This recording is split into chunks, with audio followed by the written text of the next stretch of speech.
Testing 1 2 2 2 1 2 2 2.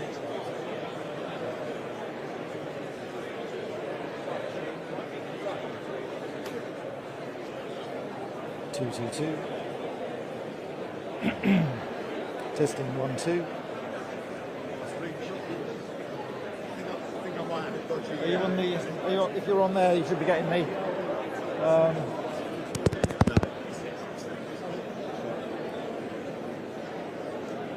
2 2 2. Testing 1 2. 1 2 1 2 1 2. 2 2 2 2 2. Line isn't coming out that It is, yeah. 2 2 2 2 2. 2 2 2 2 2. Yep.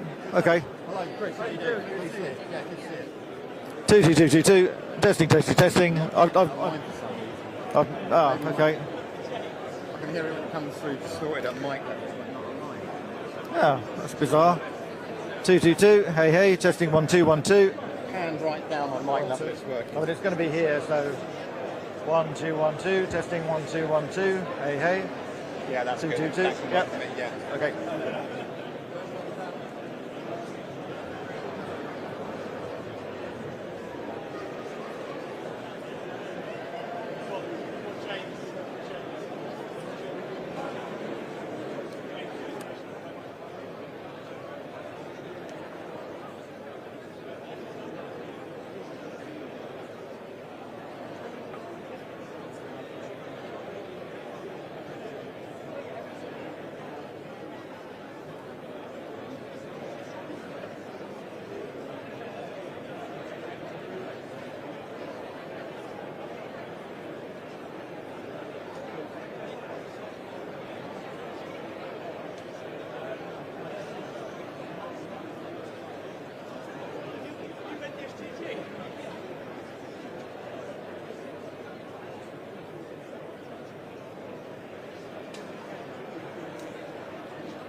No, I can do.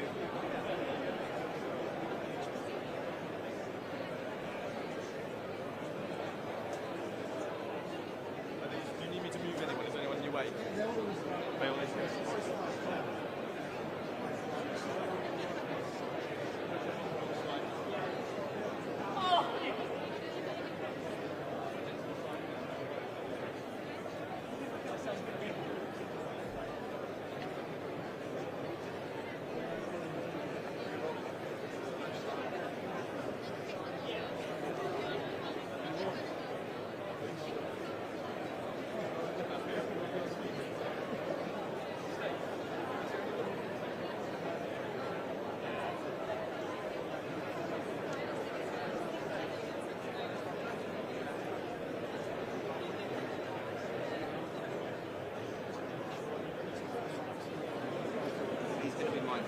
222. Testing 1 2 1 2. Hey hey. 222. Hey hey. Testing 1 2 1 2 1 2. Hey hey. 2 2. Hey hey. 2 2. Testing 1 2 1 2. Hey hey hey. 2 2 2 2 2. Testing 1 2 1 2. 2 2 2 2 2. Testing 1 2 1 2 1 2. No. I'm going to put this on him as a backup.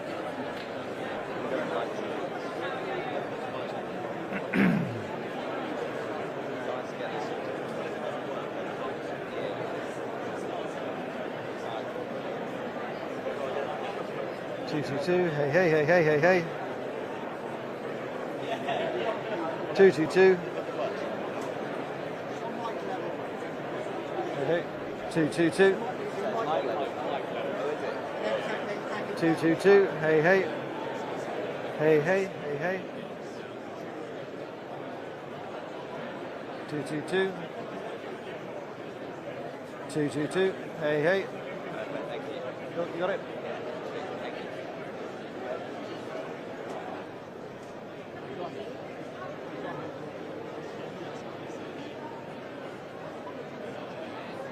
We're still okay on your sidelines. This is good as it's come.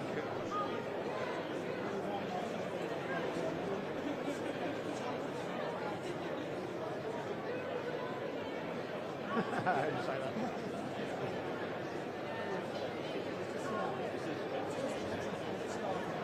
Okay.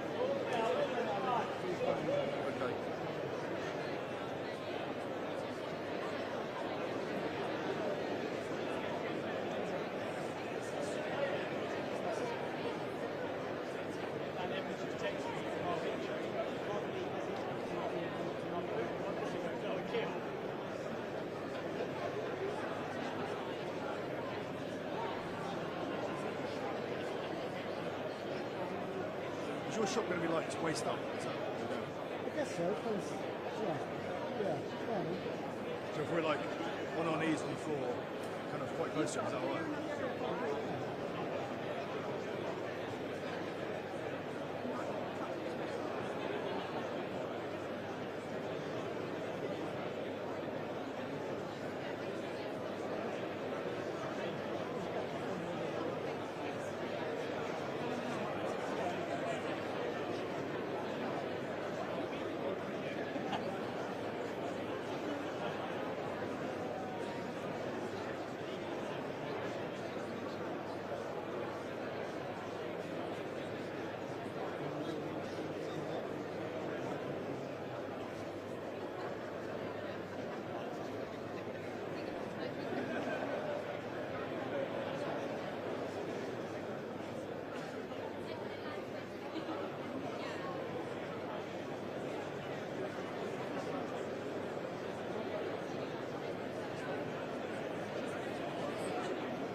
I see what you're...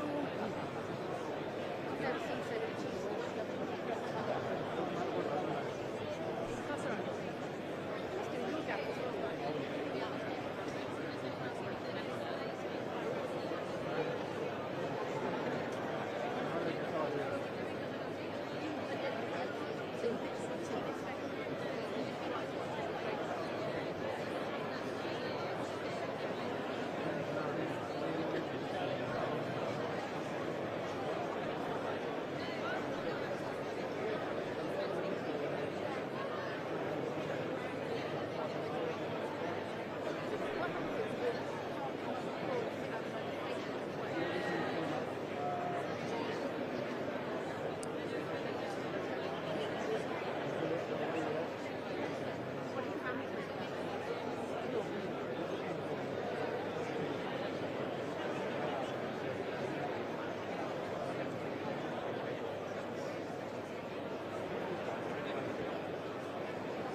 Are you okay? Give us a bit of time.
First bit, here we talk about cuts. This bit, I think I'm exclusively but yeah, so we're expecting the remarks to be about 2 minutes, then into the workforce Q&A for a bit longer. Yeah.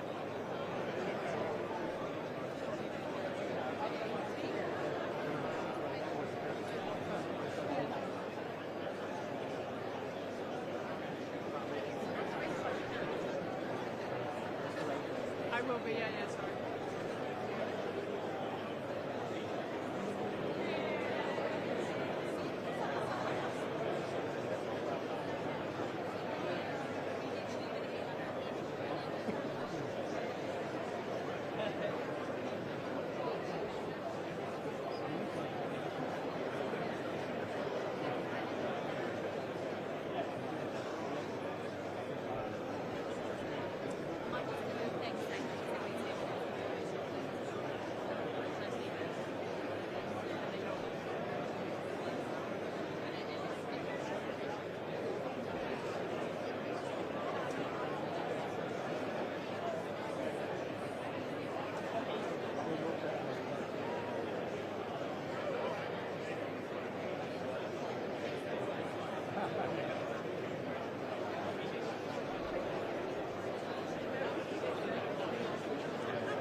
There we go. Hello, good morning, guys.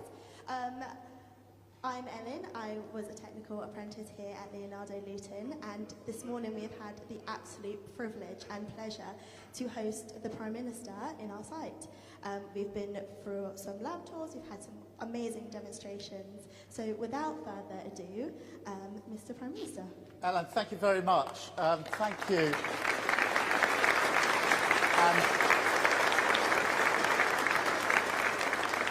Can I just say, it's really fantastic to see so many people here, including everybody on the first and the second floors here. So thank you so much for allowing me to come and see what you are doing. And thank you for doing it, because what you're doing here, the projects you're working on, are really inspirational. I've had the chance to look at some of the technology, look at some of the capability, and it really is inspiring. It is absolute glimpse of the future when it comes to the capability. But also, my other takeaway from this morning is going to be how inspiring all the staff and the people working here are. Ellen was an apprentice here. I love these stories.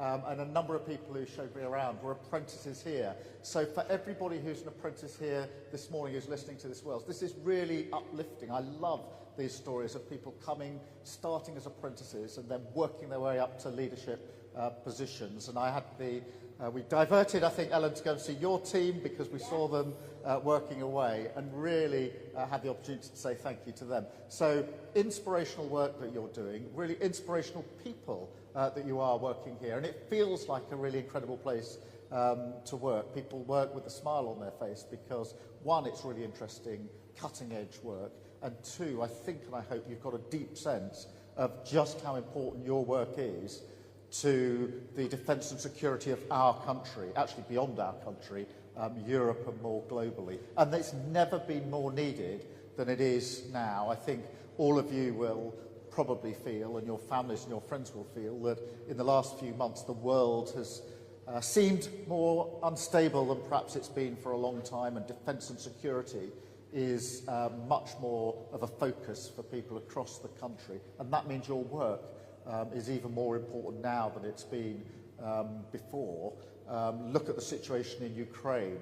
And I was in Ukraine, the last time I was there was about 6-7 weeks ago now, and I was really struck by the change over the 3 years of the conflict in the way in which the conflict is being fought. And the fact that drones, semi-autonomous and autonomous capability is absolutely at the front line now. And that gives me a real sense that what you're doing here is really relevant to what we're doing in Ukraine, but also really relevant to the way in which we need to be able to defend ourselves as we go forward.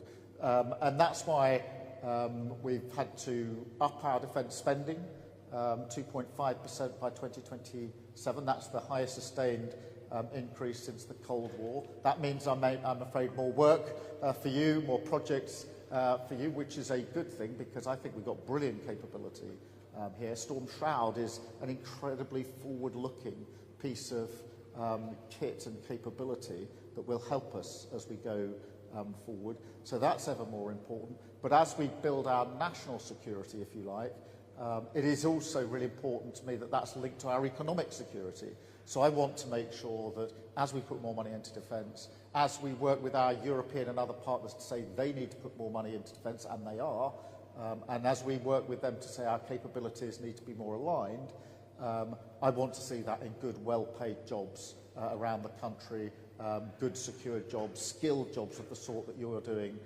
here. So thank you so much for allowing me to see what you are doing.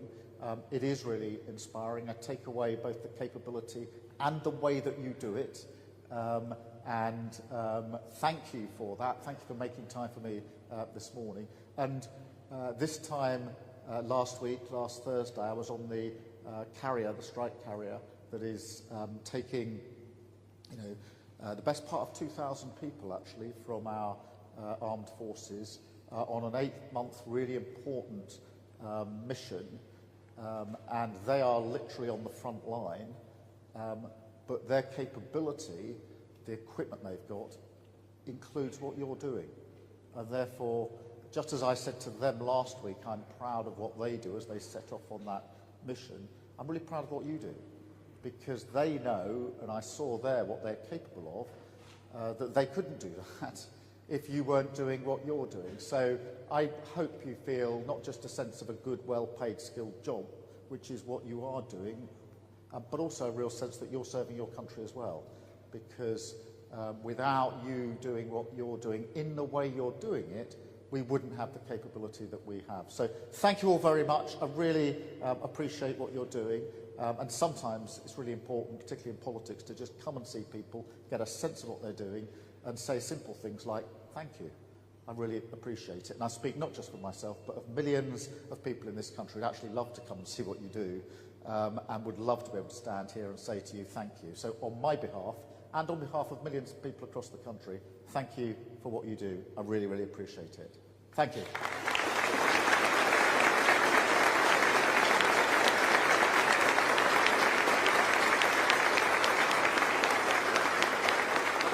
And I think the plan is now we're going to take some questions. So do we have some people with some questions?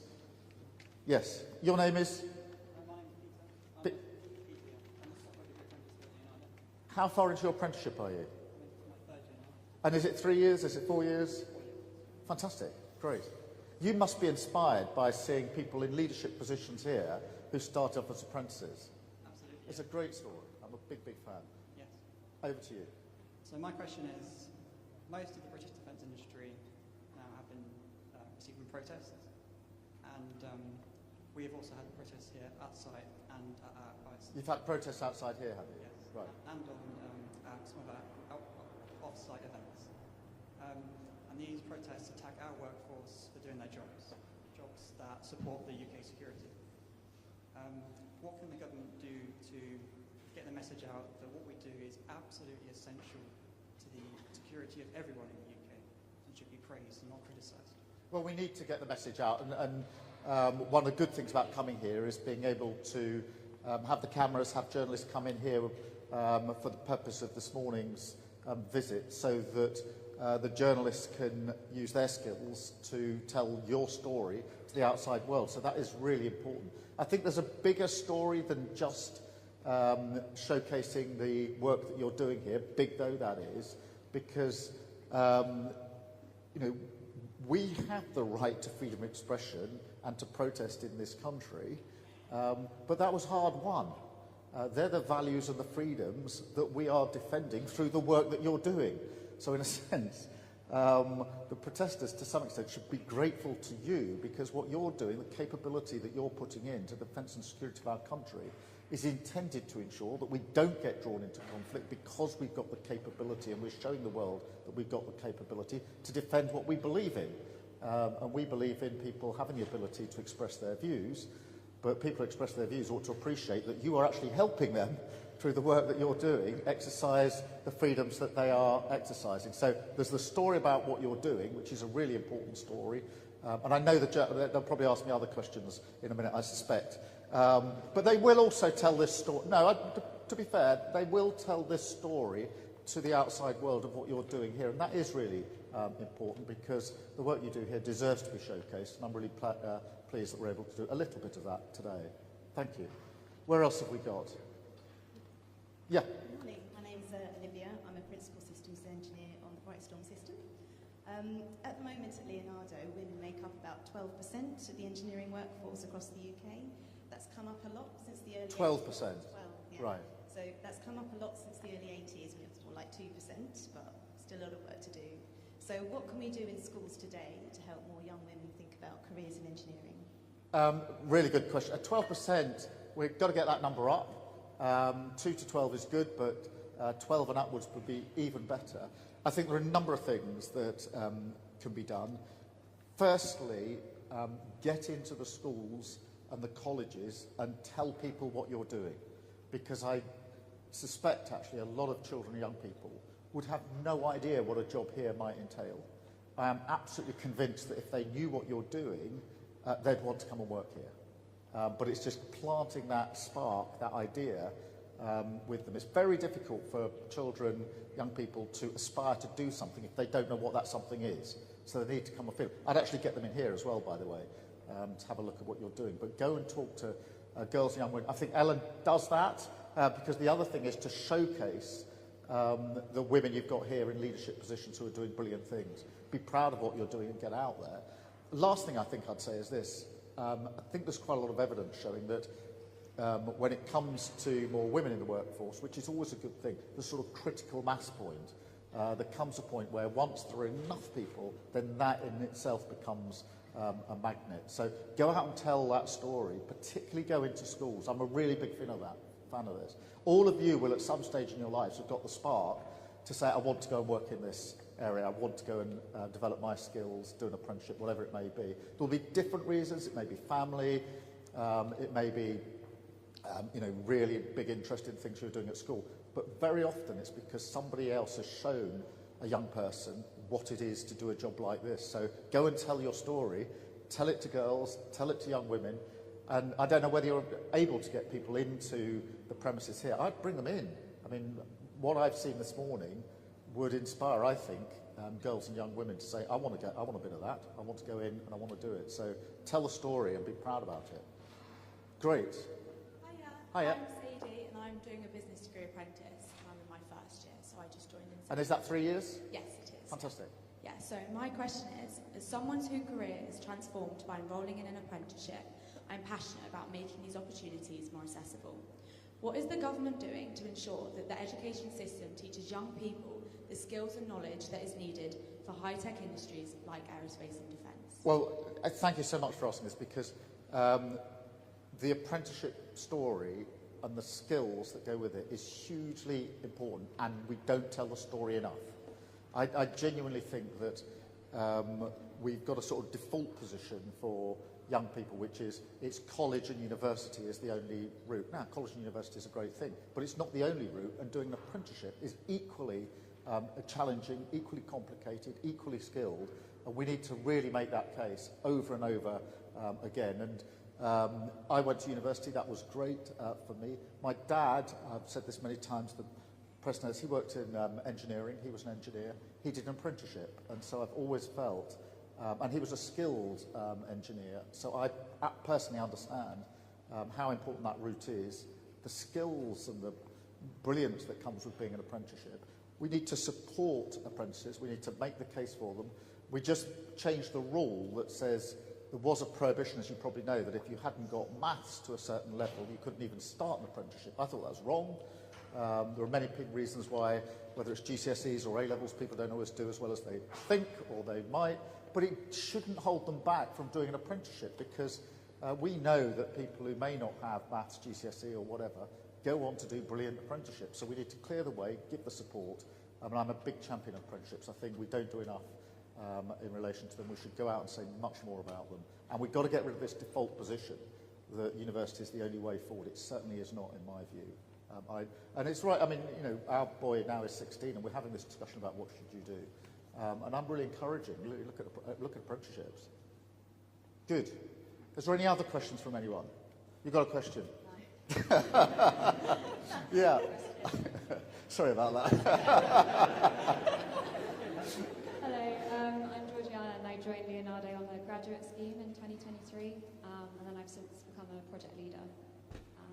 My question is, as we look forward to the EU-UK summit on the 19th of May, how does the government plan to balance domestic defence capabilities with international collaboration and procurement? I think this is such a good question, because if there's one big message coming out of the last 6 months, it's that European countries, including the United Kingdom, need to do more on defence and security. I think it's vital to the peace in Europe and beyond. I think it's vital to holding NATO together. And I don't say it should be Europe or the US, we should do both, but our European countries and us need to do more. And that is why we're collaborating on a number of levels. We've got the summit coming up in 2 weeks, the EU-UK summit. That is a real opportunity for us to reset our relationship, bring ourselves closer to our allies. But outside of that, we've set up, as you may have seen, the Coalition of the Willing, which President Macron and myself have sort of steered a group of countries that are prepared to sort of lean forward when it comes to providing the support that Ukraine is going to need. The lessons there are we need to work together, we need to coordinate better, I think we need to share capability better. I'd like to see some of what you're doing here talked about in the meetings I'm having, because one of the lessons we learned, for example, in Ukraine is that many allies were willing to put capability forward to Ukraine. That's a good thing. But because our capabilities are slightly different and we haven't coordinated in the past, it's not as effective as perhaps it might otherwise have been. So I think there's a really big prize here, and I want us to be in that part of that. Of course, that will mean more work, more contracts for you on some of what you're doing and contracts for the future. So thank you very much indeed. Thank you. Anybody else? Yes? Hi. My name's Georgia, and I'm a business degree apprentice in my first year here.